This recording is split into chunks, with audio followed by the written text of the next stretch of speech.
The first sound they remember is the drumbeat of their own pulse, hammering in the cage of their skull as they are driven into the killing fields of trial. The fortress monastery does not offer comfort, only walls of iron and silence, broken by the bark of orders, boys pulled from shattered hives, feral worlds, and ash-scoured plains are stripped of names, stripped of home, and thrust into trials that no man should endure. The scent of whetstone and promethium oil clings to every hall. In the training yards, the soil is black with old blood that no rain has ever washed away. Here, a boy collapses beneath the weight of a stone carved with the imperial aquila, his arms quivering until his bones splinter under the load. His scream is brief, swallowed by the robed overseers who mark his failure with a stylus on a data slate. His body is dragged aside, and the others are ordered to keep running, keep climbing, keep bleeding. There is no pause for grief. There is no moment to honor the fallen. The Imperium has no time for tears. The weak are crushed swiftly, their chests burst in the thin mountain air where the aspirants are driven to climb without rest. Their muscles tear beneath electro-flails that drive them forward into obstacle courses of iron spikes and jagged stone. Each boy is measured against perfection, and those who fall short are torn apart by the process itself. But death, even here, is no release. When the last breath rattles free, the body is harvested by medici servitors, whose faces are a horror of augmetic plates and blank vox grills. They slice into cooling flesh with mechanical precision, removing organs, tendons, marrow, all marked for use in the endless machinery of war. The living see it. They are forced to step past tables slick with blood, where their brothers are rendered into pieces. They smell the stench of cauterized tissue and hear the hiss of preservation fluids poured into sealed containers. Each aspirant knows, in the hollow pit of his chest, that if he falters, his body too will be carved into silence.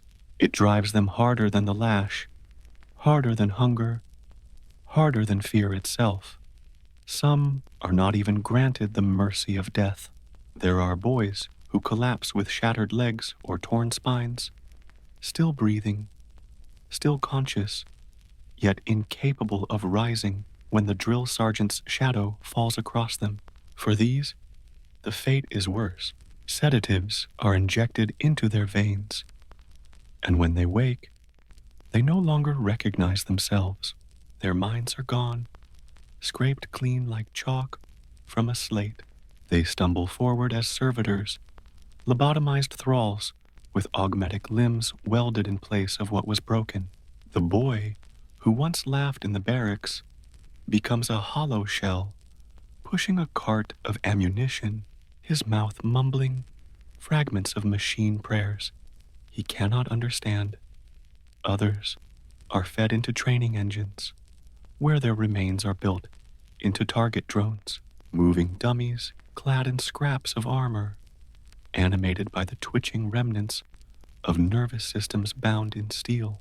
The recruits who remain must fire upon them during marksmanship drills, pulling triggers against the hollow echoes of boys they once shared bread with. None are allowed to mourn. To speak the names of the fallen is to invite the lash. Every step in the process reminds them that failure does not vanish. It is repurposed, reshaped, made into something that serves even in ruin. The Imperium does not discard. It consumes. The walls of the fortress are lined with shrines to nameless martyrs, but their bones are not at rest beneath candles. They march still, bound in metal, hollow eyes staring without comprehension. And through it all, the instructors never raise their voices. They do not need to. Their silence is the truest cruelty of all. The boys learn to read the tilt of a helm, the flick of a finger, the quiet scratch of a stylus. The slightest mark on a slate can condemn a life to servitorhood or consign a body to the dissecting table. And so they endure. They run with lungs that bleed. They climb with fingers split open to the bone. They fight with teeth clenched against the taste of blood in their throats. Every breath is a gamble against oblivion. The ground is littered with reminders of those who did not endure. Broken teeth crunch under boots. Fragments of bone jut from the soil where shallow graves have collapsed. The fortress monastery is a mausoleum in disguise, a place where the living and the dead share every corridor, and the boys, stripped of name and mercy, march forward, because to stop is to be consumed by the same pit that has already claimed so many. They know that they are not special. They are not chosen until they survive. Until then, they are only flesh waiting to be broken down. The nights inside the fortress are worse than the days. By day, at least, there is motion, endless drills, punishing climbs, blades clashing against practice armor until bruises blacken flesh.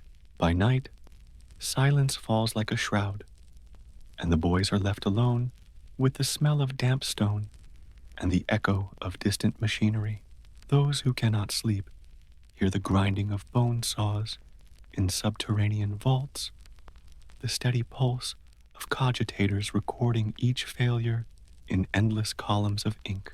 Whispers spread through the dormitories, each voice trembling with the same truth. Every breath is borrowed. On some worlds, a boy may die and be mourned by kin, his body returned to the soil of his ancestors. Here, in the fortress monastery, there is no kinship, no soil, no rest. Death is not an ending but a process. A lad who succumbs during trials is carried down into the manufactorum levels, beneath the training yards. Few ever return from those depths. Those who do speak in broken tones of vast chambers hung with the smell of oil and rot, where cadavers are unmade upon steel altars and reborn as servitors with augmetic limbs still dripping preservation gel. The strongest boys pretend not to listen. The weakest cannot help but hear. In the refectories, where the aspirants choke down protein gruel that tastes of rust, they see the servitors who once shared their barracks. Hollow-eyed husks shuffle past, bearing vats of water or trays of nutrient slop, their voices reduced to static-laden echoes from implanted vox grills. It is a cruel reminder that failure has no escape. The boys keep their heads bowed, not daring to look too long, for the instructors watch even silence, but every one of them knows the truth. Tomorrow, it could be his own face staring back at him through a mask of iron. The trials continue. One day, they are ordered to march across wastelands of broken stone with packs heavier than their bodies. Another, they are driven into freezing rivers until their lips split and their lungs burn with ice. Those who cannot rise are beaten with shock staves until their hearts give out. When the bodies are dragged away, the living are told nothing. They learn to march faster, to keep eyes fixed ahead, to bite back the scream when pain threatens to tear them apart. And yet, in the darkest corners of the dormitories, a strange kind of loyalty is born. The boys form bonds in whispers, sharing fragments of stolen bread, shielding one another from the eyes of instructors. A lad who stumbles may feel the quiet grip of a hand pushing him forward, even as both know that to be caught aiding weakness is to share his fate. That loyalty is fragile, broken as often as it is kept, but it flickers like a dying ember in a place where humanity is stripped away. Some resist their fate. There are aspirants who spit blood into the faces of their overseers, who refuse to rise when ordered, who hurl curses at the statues of armored warriors that line the training halls. These boys do not survive the day. They are taken alive into the vaults below, their screams carried up through the stone like incense in reverse. When the servitors emerge days later, there is no trace of defiance in their hollow gazes. Their fists, once clenched in fury, now serve only to hammer rivets into steel or drag broken bodies to the pyres. The fortress monastery itself seems to conspire in this breaking. Its walls sweat with condensation, its floors are slick with grime that never fades. Iron braziers burn low, filling the air with the bitter tang of promethium smoke.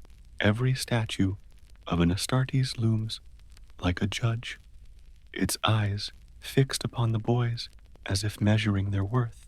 They eat, train, sleep, and bleed beneath the shadow of heroes they can never match, knowing that failure means not only the loss of their dream, but the stripping of everything that makes them human. In rare moments, when exhaustion drags them near unconsciousness, some aspirants whisper prayers. They call to the emperor, begging that their flesh hold, that their hearts endure, that their steps not falter. Others curse him in silence, for it was his servants who dragged them here, his will that demanded their blood. But prayer or curse, it makes no difference. The trials grind on, indifferent to devotion, indifferent to rage. The overseers keep no record of names. The boys are numbers now, faceless in the ledger of survival. One by one, those numbers vanish, crossed out when flesh fails. The survivors do not speak of them. To remember is to risk breaking, and broken minds are of no use to the chapter. And yet, in dreams, the faces return.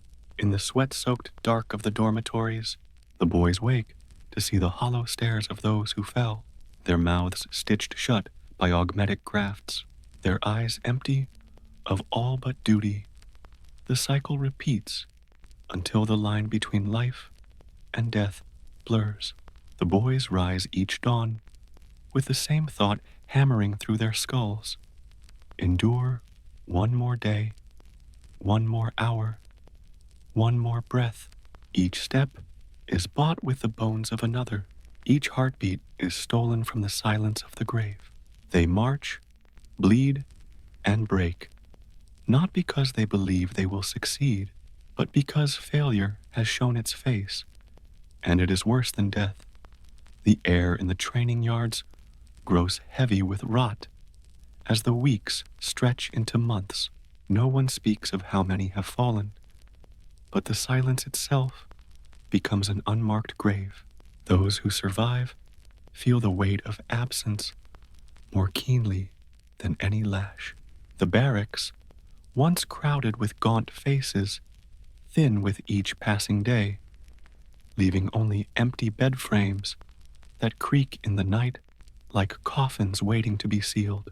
The boys glance at them and look away, knowing that hesitation breeds weakness, and weakness is already hunting them in every breath. The cruelty is not random. Each ordeal is calculated with surgical precision. The weights they are forced to carry, the distances they must run, the wounds they are expected to ignore. Every detail is measured against a scale set impossibly high. There is no kindness in these trials, only purpose.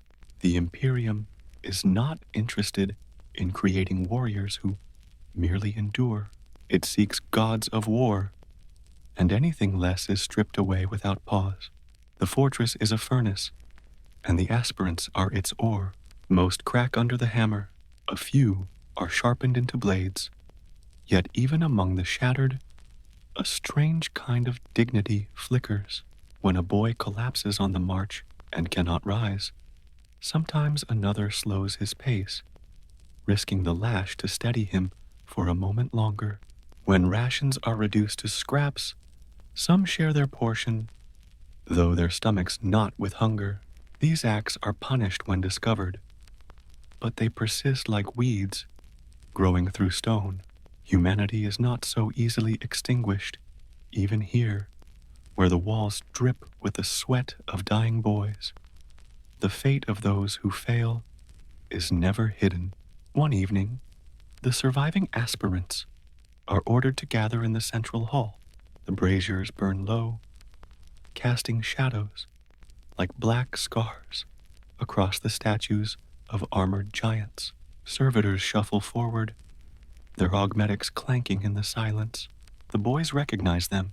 They always do. There is no mistaking the curve of a jaw, the shape of a hand, the scar that once told a story whispered in the barracks. These were their brothers, now hollow shells with eyes like broken glass. The instructors offer no explanation. They do not need to. The lesson is written across every face. This is what you become when you falter. Some aspirants weep in silence, tears streaking through grime. Others clench their fists until their nails draw blood. None speak.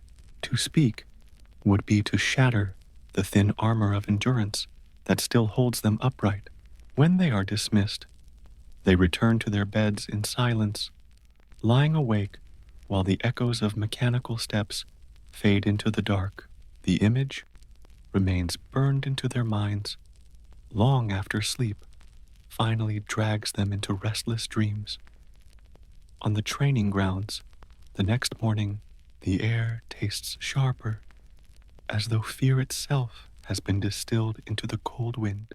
Every movement is frantic, every breath desperate. The boys drive themselves until their bodies scream for release, because they have seen what release truly is, and none of them wish to meet it. Blood spatters the dirt as muscles tear, bones fracture, and still they press forward, fueled by the memory of hollow eyes staring back at them. Some begin to change in ways that cannot be measured on data slates. Their gazes grow harder, their voices quieter. They learn to mask pain, to bury exhaustion so deep that even their own minds forget it.